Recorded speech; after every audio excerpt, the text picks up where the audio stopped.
तो बच्चों कैसे हो आप? सोशियोलॉजी ऑप्शनल से अगर रैंक लेने की सोच रहे हो ना, सोशियोलॉजी रैंक दिलाता है। सोशियोलॉजी एक ऐसा ऑप्शनल है जो कि कम टाइम में बढ़िया लेवल पे प्रिपेयर हो जाता है। मैं बहुत टाइम से पढ़ा रहा हूँ, बहुत बच्चों के साथ जुड़ चुका हूँ, उनके टॉप रैंक्स हैं, सिंगल डिजिट रैंक है, touchwood God has been kind. हम मेहनत करते हैं बच्चों का जो वहाँ पे रैंक भी आता है। लेकिन सोशियोलॉजी में आंसर्स कैसे लिखें कि जिसको यूपीएससी नंबर भी दे, है ना, ये वाली बात हमारे पास बहुत गहरी और एक सिंपल बात है। तो जैसे ना बहुत से बच्चे ऐसे होते हैं, जैसे बहुत से बच्चे शुरू कर रहे होंगे, है ना, जो शुरू कर रहे होंगे वो इस वीडियो को तो जब कंप्लीटली देख लेंगे उनको आंसर्स लिखने समझ आ जाएंगे कि आंसर्स लिखने कैसे हैं। लेकिन मैं आपको चाहता हूँ बताना, बहुत से बच्चे ऐसे होते हैं जो कई कई जगह पढ़ चुके होते हैं, बहुत बार पढ़ चुके होते हैं। उनको ऐसा होता है कि ना सर मुझे ना सोशियोलॉजी पता है, सर आई नो सोशियोलॉजी, मुझे ना सोशियोलॉजी आती है, लेकिन समहाउ ऐसा कुछ हो रहा है कि मेरे मार्क्स बहुत ज़्यादा नहीं आ रहे, मेरे एवरेज मार्क्स आ रहे हैं। मैं आपको ना इसीलिए चाहता हूँ उसी पर एक सिंपल सा एक इनपुट देना। इस इनपुट को अगर आप शुरुआत कर रहे हो, इसको पहले दिन से दिमाग में रखना, है ना, ग्रेजुअली इस पे इंप्रूव करते जाना। लेकिन अगर आप पहले से तैयारी कर चुके हो, पेपर दे चुके हो, मार्क्स इंप्रूव नहीं हो रहे, एवरेज मार्क्स से ऊपर कैसे जाना है, मैं आपको उसके बारे में बता देता हूँ, ठीक है। क्योंकि ना जो बहुत बार ये नॉलेज का इशू नहीं होगा, है ना, जैसे आप किसी कोर्स में, बैच में, बुक्स में, नोट्स में पढ़ लोगे, नॉलेज मिल जाती है। नॉलेज हमें ना पहुंचानी है, हमें काइंड ऑफ नॉलेज अपने शब्दों के थ्रू वहां लिख कर ट्रांसलेट करके एग्जामिनर तक पहुंचानी है ना। एग्जामिनर हमारे दिमाग में घुस के नहीं देख सकता हमें कितनी आती है, हमें समझानी ही पड़ेगी। तो इसीलिए मैं चाहता हूं कि कुछ इस तरह से हम काम करें कि स्टैटिक, अगर आप स्लीपी का पार्ट बनते हैं, कहीं भी किसी और कोर्स का पार्ट बनते हैं, स्टैटिक आपका बहुत सॉलिड कवर हो जाता है। करंट अफेयर्स हम हर वक्त कवर कर रहे हैं, करंट अफेयर्स, लेकिन यूज कैसे करें मैं आपको फिर से बता देता हूं। कोर्स में तो हम बात करते रहते हैं, लेकिन अगर आप खुद से तैयारी कर रहे हैं तो शायद ये वीडियो आपके लिए बहुत हेल्पफुल होने वाला है।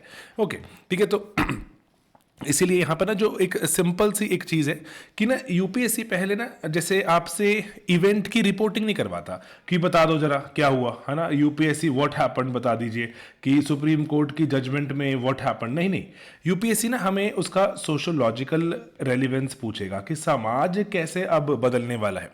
सोशोलॉजिकल रेलिवेंस ज़रूरी है। तो ना इसीलिए जब भी आप कभी न्यूज़ पढ़े ना, तो न्यूज़ पढ़ते हुए अपने आप को आम नागरिक के जैसे मत देखो, है ना, कि मैं आम नागरिक हूं। जैसे न्यूज़ में कोई खबर आई, वहां पे जो खबरों में वहां पे हमने पढ़ा, जैसे देखा कि सुप्रीम कोर्ट ने कास्ट रिजर्वेशन में मान लो बोला कि सब कास्ट रिजर्वेशन की ना, कास्ट एक ब्रॉडर कास्ट में देखा गया कि जैसे अगर मान लीजिए शेड्यूल्ड कास्ट रिजर्वेशन है, एससी रिजर्वेशन, उसमें कुछ स्पेसिफिक कास्ट ही जो सारा बेनिफिट ले रही हैं। तो सुप्रीम कोर्ट को लगा नहीं, ऐसा नहीं है कि हम जो उसको और भी तो शेड्यूल्ड कास्ट हैं उनको हमें रिजर्वेशन का बेनिफिट पहुंचाना चाहिए। तो सुप्रीम कोर्ट ने कहा कि हमें शेड्यूल्ड कास्ट सब कैटेगराइजेशन करनी चाहिए कि वेरियस कास्ट में कितना जाना चाहिए। उसको हम बोलते हैं कि सुप्रीम कोर्ट का ऑर्डर है कि जो सुप्रीम कोर्ट ने ऑर्डर दिया कि कास्ट सब कैटेगराइजेशन करो, है ना, कास्ट को सब कैटेगरीज में देखो। अब प्रॉब्लम यहाँ पर जो क्या हो जाती है, हम उसको न्यूज़ के जैसे मानना शुरू करते हैं कि न्यूज़ है, या फिर बहुत से लोग कहेंगे पॉलिटिकल न्यूज़ है, सोशोलॉजिकल न्यूज़ है। नागरिकों के जैसे मत देखो इसको देखो सोशोलॉजिस्ट के जैसे कि इसका रेपरकशन क्या है, इससे जो कास्ट की इमेजिनेशन कैसे चेंज होती है, इससे कास्ट एज अ एक ग्रुप, एज अ रेजर्वॉयर, किस तरह से इसको यहाँ पर इम्पैक्ट पहुंचेगा। तो इसीलिए मैं मेरा पॉइंट यहाँ पे बताने का वो है कि आप पहली बात तो कि व्हाट हैपेंड यूपीएससी नहीं पूछता ना, वो जीएस में पूछेगा ना सोशल में पूछेगा, वो रेलिवेंस पूछेगा, आपका एनालिसिस करवाएगा उस पर, ठीक है। तो इस बात को दिमाग में रखेंगे। और इसीलिए जो स्टैटिक सिलेबस है ना, पहली बात तो ये स्टैटिक सिलेबस, सोशो ना एक ऐसा ऑप्शनल है, सोशो एक ऐसा ऑप्शनल है जो कि टाइमलेस है। आपने एक बार ढंग से प्रिपेयर कर लिया, vast majority of the paper आपको आता होगा, ठीक है। क्योंकि जो समाज है ना हमारा, मैं ये बार बार बच्चों को क्लास में बताता हूँ, हमारी सोसाइटी ना बहुत धीमे बदलती है, इतना धीमे कि कई बार दशक लग जाते हैं। टेक्नोलॉजी, आसपास इकोनॉमिक प्रॉस्पेरिटी, सब कुछ बदलता रहेगा तेजी से। सोसाइटी बहुत धीमे बदलती है कि कास्ट के बेसिस पे शादी करनी है तो करनी है ना, सेम सेक्स मैरिज जो अलाउड नहीं है, समाज एक्सेप्ट नहीं करता, इतनी नहीं देखी जाती। डिफरेंट जो धर्मों में शादी कर लो, हिंदू मुसलमान शादी, वो बहुत एक्सेप्टेड नहीं है, तो नहीं आज भी दिखती है ना। तो सोसाइटी बहुत धीमे बदलती है। तो मोबाइल आ गया, चाहे इकोनॉमिक ग्रोथ हो गई, चाहे ग्लोबलाइजेशन हो गई, हमारे को आइडियाज बहुत सारे पता लग गए, लेकिन हम अपनाएंगे नहीं। सेम होता है सोशल वाले बच्चे के साथ, है ना, कि वो बहुत सारा ज्ञान ले लेगा, है ना, जैसे हम जीएस में भी देखते हैं बच्चों के साथ, बहुत सारा ज्ञान समझ आ जाएगा उन्हें, लेकिन अप्लाई करने में दिक्कत आती है, अप्लाई नहीं कर पाते। तो इसलिए मैं चाहता हूँ आपको बस ये अपने कोर्सेज के थ्रू भी, सब जगह अपने यूट्यूब वीडियोज़ के थ्रू भी, सब तरफ यही कि अप्लाई करना सीखते हैं, और ऐसे सीख भी जाते हैं बच्चे। ऐसे कोई चमत्कारी बात नहीं कर रहा मैं कि हाई फाई रॉकेट चलाना हमने, तो आसान चीज़ है। ओके, सिलेबस टाइमलेस है, इसका मतलब क्या हुआ कि हमारा जो स्टैटिक चीज़ें हैं अगर हमने ढंग से एक बार कवर कर दी हमें नंबर मिलते जाते हैं, है ना। इसलिए ढंग से कवर करना जरूरी होता है, सिस्टमैटिक तरीके से एक एक चीज़ कवर करनी जरूरी होती है। कवर कर डालो, ठीक है। देन उसके बाद जो खबरें तो रोज़ बदल रही हैं, उसमें एआई की कुछ डेवलपमेंट हो गई, डीप फेक आ गया, जॉब लॉस हो रहे हैं, चाइना की पॉपुलेशन कोलैप्स हो रही है ना। लेकिन पढ़ते चले जा रहा हूं सर मैं, लेकिन यूज कैसे करूं, है ना, ये कंसर्न तो है ही है।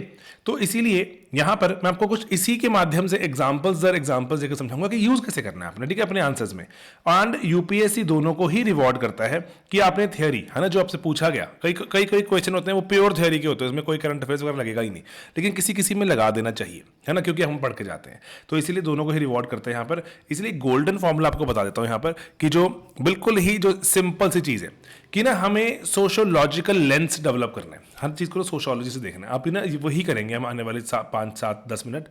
देखो, जैसे वेबर ने ब्यूरोक्रेसी, डरखाइम ने बोला नॉर्मलेसनेस आ जाती है, एनॉमी हो जाती है, स्टैटिक कॉन्सेप्ट है। लेकिन है ना, इसमें आपने फंक्शनलिस्ट, ये इसका जो क्रिटिसिज्म, ये वो एक्सेट्रा, स्टैटिक हम पढ़ते जाएंगे, हमारे सिलेबस में एकदम आराम से कवर होता है। इसलिए सोशोलॉजी को मैं आपको चाहता हूं बताना, सोशोलॉजी मेहनत वाला सब्जेक्ट तो है, लेकिन it is not a complex subject. ये कॉम्प्लेक्स सब्जेक्ट नहीं है, इनफैक्ट कुछ भी कॉम्प्लेक्स नहीं है। यूपीएससी में मेहनत करते हैं हम, सिस्टमैटिक तरीके से कवर करते हुए जाते हैं, चीज़ें कवर होती हैं, यही तरीका होता है। लोग क्या करते हैं, कुछ थोड़ा सा यहाँ से पढ़ लिया, फिर कुछ और देख लिया, फिर कुछ और देख लिया, कुछ और देख लिया, कुछ कवर होता रहता है। लेकिन यूपीएससी में चीज़ों को सिस्टम के थ्रू हर रोज जानकर टॉपिक दर टॉपिक डेप्थ में उतर के कवर करना होगा, बस, है ना, यही करना होता है। इसलिए टाइम भी लगता है उसको कवर करने में, लेकिन हो जाएगा, ऐसे ही रैंक भी आता है, ठीक है। तो इसलिए टुकड़ों में मत जियो कि ये एक वीडियो यहां देख लिया, उसका एक वीडियो वहां देख लिया, एंड से बिल्कुल शुरू से लेके अंत तक चलो, है ना। तो इसलिए थियरी। अब यहां पर जो एग्जाम्पल, जैसे कि आपको सवाल किसी तरह से पूछा, उसमें एंड में एक एग्जाम्पल के थ्रू जैसे प्रेजेंट करो। जैसे पता क्या, जैसे मैं आपको एग्जांपल दिखाता हूं यहां पर, एक जैसे क्वेश्चन है कि चेंजिंग नेचर ऑफ कास्ट बताओ आजकल के भारत में, है ना। आजकल का भारत मतलब कि पिछले जो कुछ हम देख रहे हैं 10, 15, 20 सालों में, आजकल का भारत ही है वो, है ना। मैं 1850 के भारत की बात नहीं कर रहा, या फिर जो वैदिक एरा के भारत की बात नहीं कर रहा, आजकल का भारत, है ना। इसमें कास्ट कैसे बदल रही है ना, ये सवाल है, चेंजिंग नेचर ऑफ कास्ट। इसमें आप ना बहुत सारा जो कॉन्सेप्ट्स हैं क्लासेस में है, नोट्स में है, बुक्स में है, आपका वही बताएंगे हम, है ना। कि जैसे कास्ट हायरार्की की जैसे देखी जाती है आज भी इसमें, लेकिन अभी भी मोबिलिटी हो जाती है कि ऐसे जरूरी नहीं है मैं जिस कास्ट में पैदा होऊंगा उसी कास्ट में मैं जो जीवन भर गुजारूं। हो सकता है कि देर आर सम जो मेथड्स जो कि जो कम्युनिटी यूज करती हैं लॉन्ग टर्म में, उसके थ्रू हम देखते हैं कि कास्ट में कुछ कुछ जो ऊपर नीचे भी आ सकते हैं, कि अगर मेरी नीचे वाली कास्ट थी, लॉन्ग टर्म में ऊंची कास्ट बन जाए वो, है ना। बहुत मुश्किल प्रोसेस होता है, बट लेकिन एग्जिस्ट करता है ना। देन कि ये वाली संस्कृताइजेशन की जो बातें होंगी, है ना, जैसे कि रिजर्वेशन के चलते रिवर्स संस्कृताइजेशन भी हो रही है, कि रिजर्वेशन के चलते रिवर्स संस्कृताइजेशन मतलब कि लोग कह रहे हैं सरकार के आगे कि हमें नीची वाली कास्ट घोषित कर दो ताकि हमें सरकारी बेनिफिट मिल जाए, है ना। तो उसके बारे में बात कर सकते हैं। और डोमिनेंट कास्ट भी होती है कि हो सकता है कि मैं वर्ण सिस्टम में, कि ब्राह्मण के बाद क्षत्रिय के बाद वैश्य के बाद शूद्र, तो इस सिस्टम में हो सकता है कि मैं किसान हूं, किसान होता है जो हार्ड लेबर करता है, शूद्र होता है। तो लेकिन किसान कम्युनिटी बहुत जगहों पर बहुत प्रॉस्परस है ना, बहुत प्रॉस्परस है। जैसे कि हम देखें इनफैक्ट इवन पंजाब में, हरियाणा में, यूपी में, western UP particularly, eastern Rajasthan देखें, वहाँ बहुत प्रॉस्परस है। तो वहाँ पर अगर किसान देखेंगे वर्ण सिस्टम में बहुत नीचे आएगा, चौथे नंबर पर आएगा। लेकिन ऐसा नहीं है, वहाँ पर डोमिनेंट ग्रुप्स हैं, वो दोज आर डोमिनेंट, मतलब उनके पास लैंड है, हिस्टोरिकली एडवांटेजेस भी रहे, इस कारण से डोमिनेंट है। तो ये बातें बता देंगे हम, है ना, कि कास्ट में हायरार्की भी होती है, कास्ट में संस्कृताइजेशन रिवर्स भी है, डोमिनेंट भी है एट द सेम टाइम, है ना। इसलिए क्लास से भिड़ रहा है आजकल।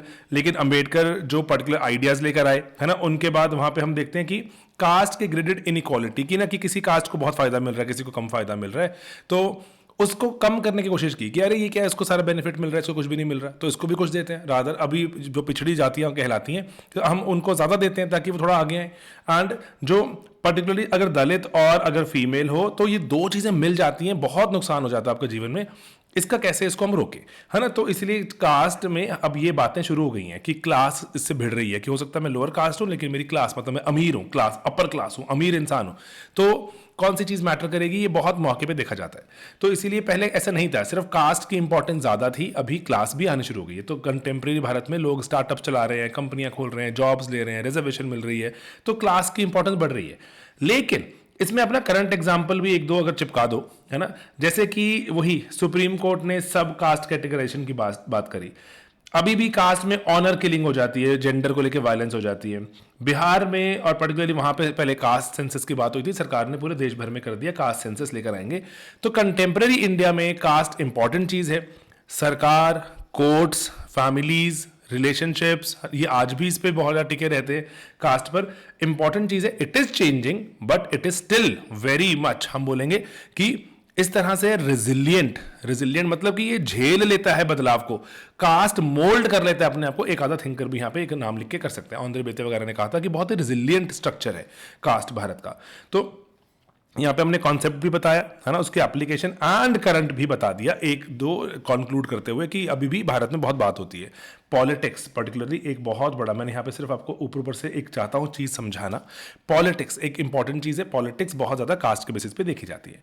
ओके, इसलिए आपको मैं 5, अगर खुद से अगर प्रेप कर रहे हो, देखो मैं तो अपने कोर्सेज क्लासेस में तो बताऊंगा बहुत सारी चीज़ें, है ना, वो तो हमारे ऐड होती जाएंगी और इसी तरह से ऐड होंगी कि बल्कि ना हो, वो बल्कि ना हो, बल्कि मतलब कि कंटेंट दर कंटेंट नहीं, मेरा ये बिल्कुल मानना नहीं है।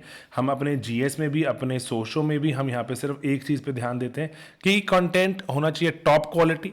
पहली चीज़ तो है top quality, at the same time जो सबसे इंपॉर्टेंट चीज़ है, इट शैल बी कन्फाइंड, ताकि रिटेन हो जाए, रिटेनेबल होना चाहिए। अगर रिटेन ही नहीं कर सकता मैं, तो मैं पढ़ता रहूँ जिंदगी भर, पीएचडी कर लूँ सोशो पे, है ना।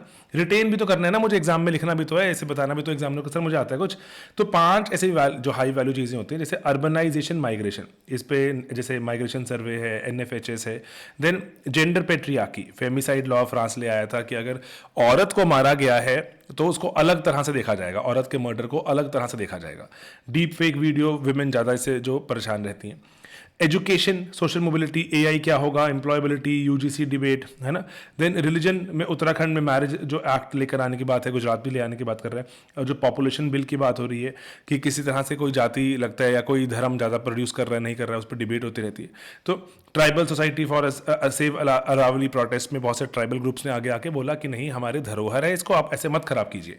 तो ये हाई वैल्यू चीजें हैं, इस पे ध्यान रखना। अखबार में जब भी आए, नागरिक बनकर नहीं, सोशोलॉजी के पर्सपेक्टिव से देखना। जैसे रिसेंटली था, मैंने इस पे वीडियो बनाया भी था कि उत्तराखंड और गुजरात सरकार कह रहे हैं कि इंटरकास्ट, जो धर्म की इंटरफेथ मैरिजेस को हमने रोकना चाहते हैं।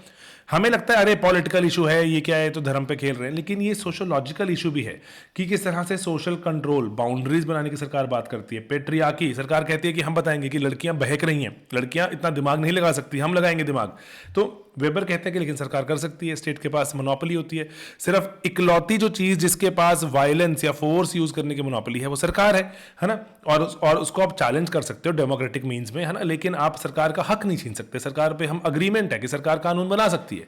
तो एंड बाकी मैरिज के नॉर्म्स चेंज हो रहे हैं, जो हमारी थियोरी और जो हाउस होल्ड का आइडिया चेंज हो रहा है, पर्टिकुलरली कि किस तरह से हम अरेंज मैरिजेस से अब लव मैरिज की तरफ जा रहे हैं, जिसमें लड़का लड़की की रजामंदी सबसे इंपॉर्टेंट होती है, उसके बाद ही माँ बाप की बात आती है। तो ये कानून कैसे यहाँ पे स्टैंड करेगा, ओके।